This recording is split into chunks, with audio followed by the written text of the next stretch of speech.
The Lord came to Sarah as he had said, and the Lord did for Sarah what he had promised. Sarah became pregnant and bore a son to Abraham in his old age, at the appointed time God had told him. Abraham named his son, who was born to him, the one Sarah bore to him, Isaac. When his son Isaac was 8 days old, Abraham circumcised him, as God had commanded him. Abraham was 100 years old when his son Isaac was born to him. Sarah said, God has made me laugh, and everyone who hears will laugh with me. She also said, who would have told Abraham that Sarah would nurse children? Yet I have borne a son for him in his old age. The child grew and was weaned, and Abraham held a great feast in the day Isaac was weaned. But Sarah saw the son mocking, the one Hagar the Egyptian had borne to Abraham. So she said to Abraham, drive out this slave with her son, for the son of this slave will not be a co-heir with my son Isaac. This was very distressing to Abraham because of his son.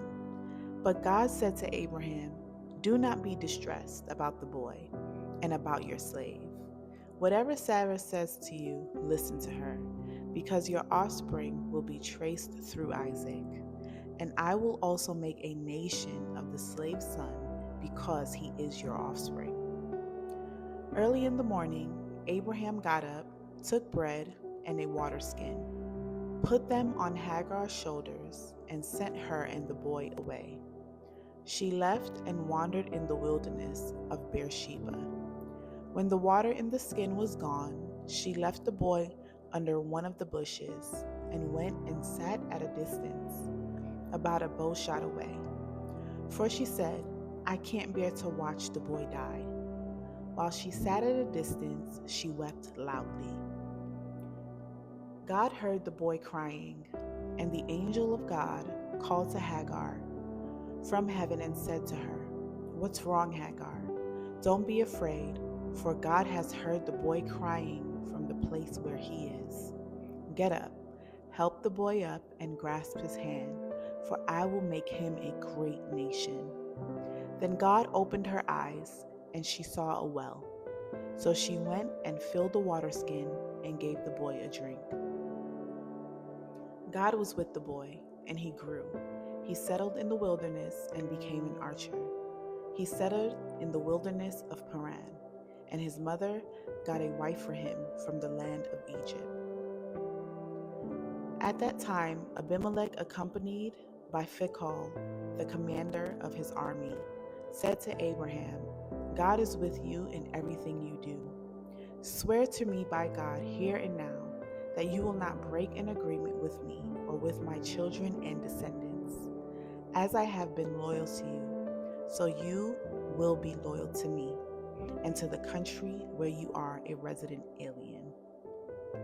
And Abraham said, I swear it.